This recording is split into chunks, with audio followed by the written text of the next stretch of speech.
Jambo. Jambo sana. Kwa majina? Naitwa Mwavita Zabloni. Mtoto wa nani? Mtoto wa hayati Zabloni. Baba yako aliwahi kufanya kazi gani? Baba yangu alianza kazi ya uzalendo, yaani kimajimaji. Alianza tangu Kimulele. Akafika kukimajimaji. Haja akaingia mu guvernema ya Kongo. Baada ya pale akafariki. Wewe una miaka ngapi? 45. Kwa nini hukutaka kubaki na mume wako nyumbani unakuja katika kazi hii? Kama nilikatala kubakia na mume wangu, uchungu wa nchi. Kuona wavamizi walikuja kuvamia nchi yetu ya Kongo, nikasikia roho inauma. Nikabidi nikuye nipiganie nchi yetu ya Kongo na udongo wetu wa Kongo. Kwa hiyo umetaka kuendeleza kazi ya baba? Ndio, nataka niendeleshe kazi ya baba. Sasa wewe kabisa utaweza kuzuia M23? Mimi pamoja na wazalendo wengine wa kike na wa kiume tutaungana mkono na tutakimbiza M23 kwa jina la Mungu.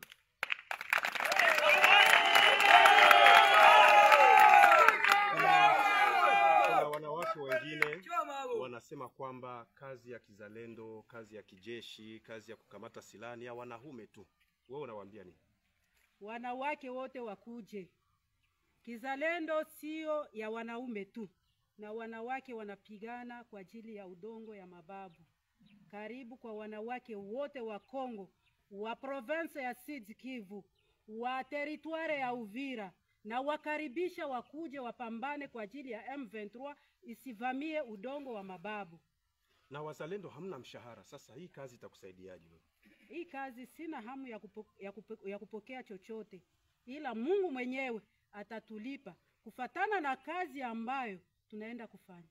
Joseph Kabila yuko Goma, anafanya mazungumzo na watu wa tabaka mbalimbali. Vipi, uko tayari wewe kwenda kuongea naye?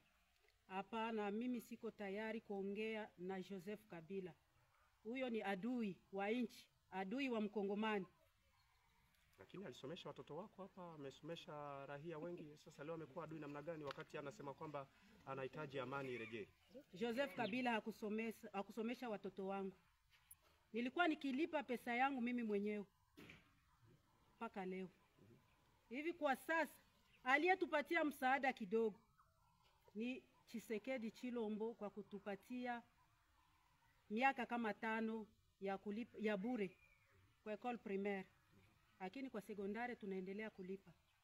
Chama cha Mapinduzi, chama cha upinzani cha IDC leo kimesema kwamba ni vema kukusanya wazalendo wasiwe kama mayatima.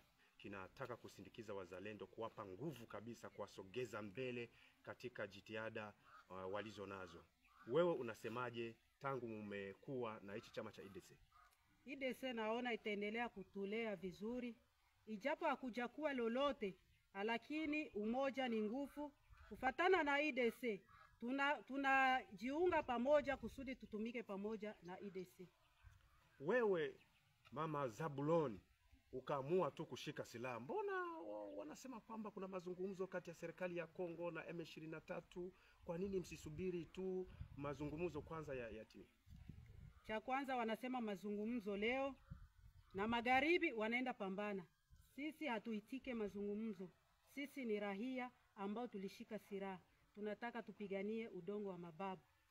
Ili kazi yenu iende vizuri, tofauti tuna chama cha IDC, kwa wakongomani, kwa waafrika wanaokufuata muda huu, maana kwa sasa unasikika dunia nzima, unawaeleza nini? Mngetaka msaidiwe nini na nini hasa? Zaidi kwetu sisi wazalendo, tunahitaji msaada wa vifaa mbalimbali. Kama vile silaha njo ya kwanza, masasi yasikose, moyen de communication tusikose, yaani na sabuni tusikose.